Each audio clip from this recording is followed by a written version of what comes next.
amis, j'espère que vous allez bien. On se retrouve aujourd'hui pour une nouvelle recette. Et là, comme vous l'avez vu, c'est le gratin mexicain qui est vraiment, pour l'avoir testé, vraiment très très bon.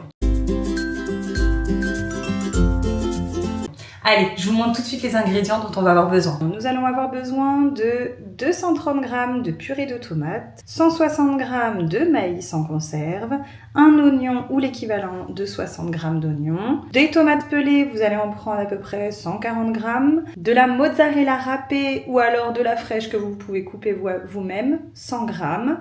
Ensuite ici vous allez avoir des pâtes, 150 g, vous pouvez prendre les pâtes que vous voulez, moi j'ai choisi les farfales mais vous pouvez prendre exactement ce que vous voulez, 250 g de viande hachée, du sel, de l'ail semoule et du cumin, une demi-cuillère à café chacune, un mélange de poivrons pour 150 g.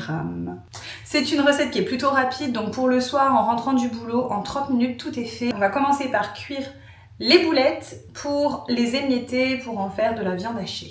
On commence par mettre un filet d'huile. Une fois que la poêle est bien chaude, on peut y disposer la viande. On laisse cuire jusqu'à ce que la viande s'émiette correctement. On y ajoute les poivrons, le maïs et l'oignon. On laisse cuire le tout pendant à peu près 5 minutes. En attendant, on met de l'eau à chauffer pour les pâtes. Au bout de 5 minutes, on y verse la purée de tomates, puis les tomates pelées. Et là, on laisse mijoter pendant à peu près 10 minutes.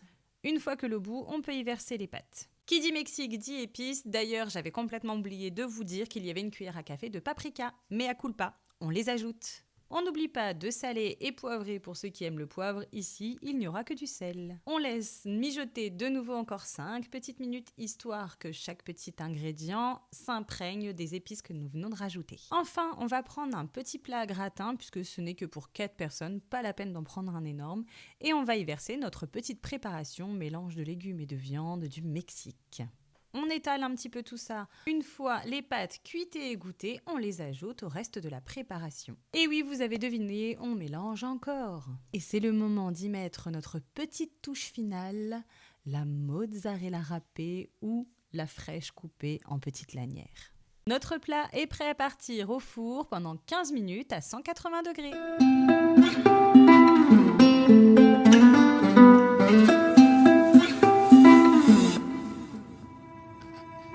Cette assiette-là, elle vaut 472 calories. Et vous avez un bon gratin et vraiment délicieux.